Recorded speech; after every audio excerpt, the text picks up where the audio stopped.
चौथे पद को जो नर चीनै, तिन ही परम पद पाया।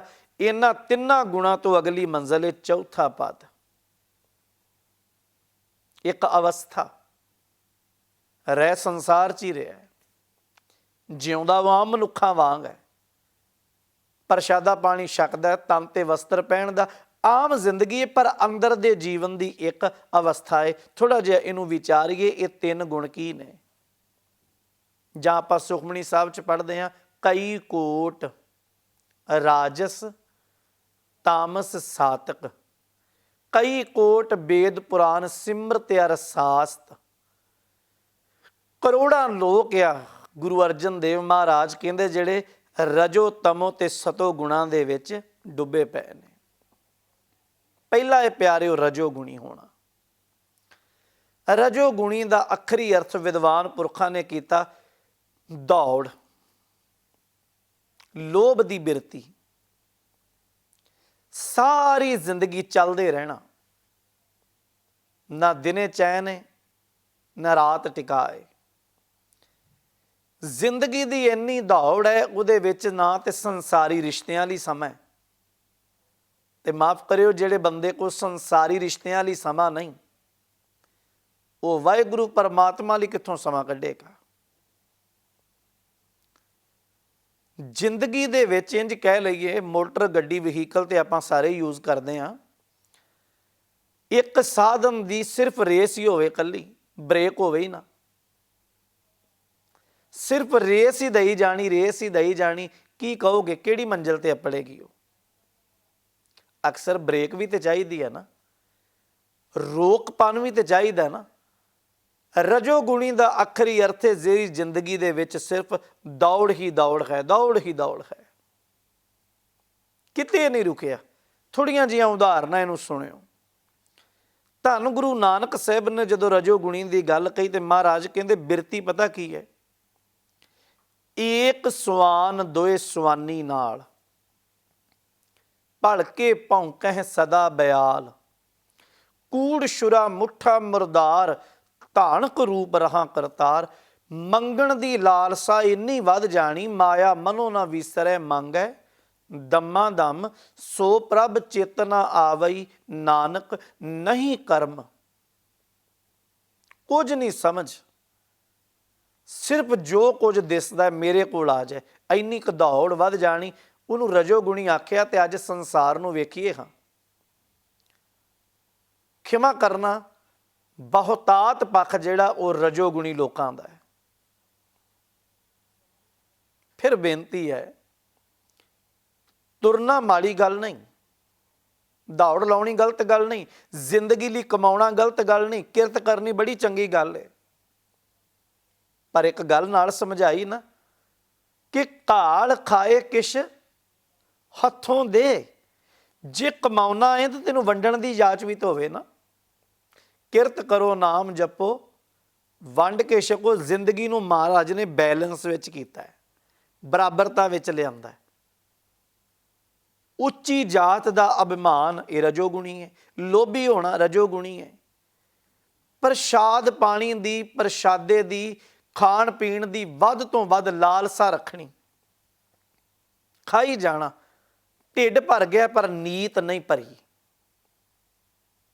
जुबान नूं चटपटे स्वाद स्वादां दा पै जाना, ये सारा कुछ रजोगुणी दे विच आ जाएगा। गुरु नानक साहब का बचन साझा कर रहा सा। महाराज कहते ने एक सवान दोए सवानी नाल, बंदा मंजे ते सुता पिया, तड़के जदों सवेरे उठण दा वेला है, अक्सर नींद पूरी हुई, अख खुली, उठे,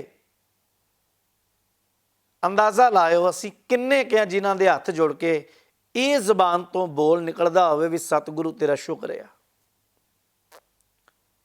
परमेश्वर तेरा कोटान कोट शुक्र गुजार हाँ, अज दा दिन वेखण नूं मिलिया है। शुकराने की जिंदगी किन्नी के ते दौड़ किन्नी के। महाराज गुरु नानक साहब कहते ने हालात ये बने पे ने, जीवन दे विच एक लोभ रूपी कुत्ता भौंकदा है भी उठ दौड़, लुट्टण वाली वादी, खोहण वाली वादी आरंभ हो गई। एक सवान दोए सवानी नाल कल्ला लोभ रूपी कुत्ता ही नहीं भौंकदा, दो कुत्तियां भी नाल भौंकदियां, आसा ते तृष्णा। एक कुत्ती आस दी है, एक तृष्णा दी है। ये सारा कुछ रजोगुणी च आएगा। एक सवान दोए सवानी नाल भलके भौंकै सदा बयाल। भलके मैं ना पहला वेला, अमृत वेला, सवेर वेला भौंकदे पे आ मेरे जीवन विच। सदा बयाल कूड़ छुरा, हत्थ विच झूठ दा छुरा पकड़िया होया। झूठ बोल बोल के ठगण दी वादी, खोहण दी वादी पै जानी। कूड़ छुरा मुठा मुरदार, ते उस झूठ रूपी छुरे नूं मुठा काहदा लगा? मुरदार दा, मौत दा, मरे होए बंदे दा, पराए हक खाण वाले दा। धानक रूप रहा करतार। ते जिंदगी किदां दी बन गई? जिवें शमशान भूमि दे विच लाशां नूं साड़न वाला लाशां दी उड़ीक विच बैठा होवे। ध्यान देना, उहदी जिंदगी पता किदां दी है? वो रोज ये उड़ीकदा भी कोई ना कोई मरे। किसे दी जिंदगी किसे दी मौत ते चलदी होवे, की अंदाजा लाओगे? बाबा फरीद महाराज कहते ने, फरीदा ये तन भौंकना, आ तन मालका पल पल भौंकदा पिया।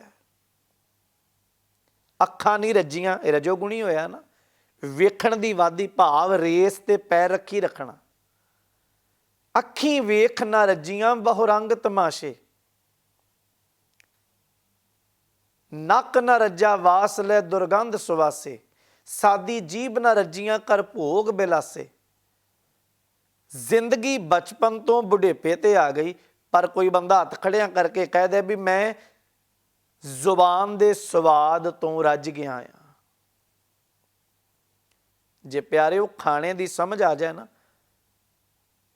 खाने का सिर्फ अर्थ ये वे, खाना इसलिए है भी आ जिहड़ी बॉडी है, शरीर जिहड़ा है, इनू तत्तां दी लोड़ है, इहदे वास्ते खाना है। पर जिन्नियां बीमारियां आ, बहुतात लोग पेट दीयां बीमारियां तो पीड़ित है। उहदा कारण की है? जुबान की गल है। महाराज जदों साडी गल आखी ना, तो सतगुरु कहंदे कदी उन्हां वल तक्किया ही? फरीदा खौं बलिहारी, तिन्ना पंखियां जंगल जिन्ना वास। कंकर चुगण थल वसन, रब न छोड़न पास। हर पशु पंछी, अंदाजा लाओ, हर पशु पंछी खाण लग्गिया सीस जरूर झुकाउंदा है, भाव अर्थ भी शुकराना करता है। बंदे दी जुबान किन्नियां बीमारियां पैदा करदी है, क्योंकि खाण वाली लालसा गई नहीं। ये भुख है, ये रजोगुणी है, दौड़ लगी पई है।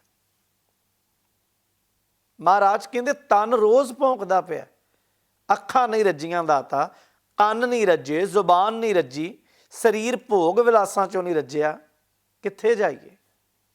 फरीदा ये तन भौंकना, नित नित दुखीए कौन? महाराज बाबा फरीद साहब कहंदे आ, कौन दुखी होवे इहदे तो? मैं की कीता? कन्नी बुझे दे रहा, मैं गुरु दे शब्द दे बुझे अपने कन्नां च दे दिते, कित्ती वगे पाउण। हुण जिन्ना मर्जी नेर झक्खड़ झुल्ली जाए, कोई परवाह नहीं। इनू क्या? रजोगुण। धन भगत नामदेव महाराज सच्चे पातशाह कहंदे ने, सारा संसार रजोगुणी दे विच उलझिया होया। तीन छंदे खेल आछे। पहला गुण जिहड़ा रजो है, दूजे नूं क्या? तमोगुणी। तम दा अखरी अर्थ हुंदा प्यारिओ हनेरा। रोज पढ़ते हो ना, तम संसार चरण लग तरीए। संसार समुंदर हनेरे की तरह, महाराज तेरे चरनां नाल जुड़ के तरांगे।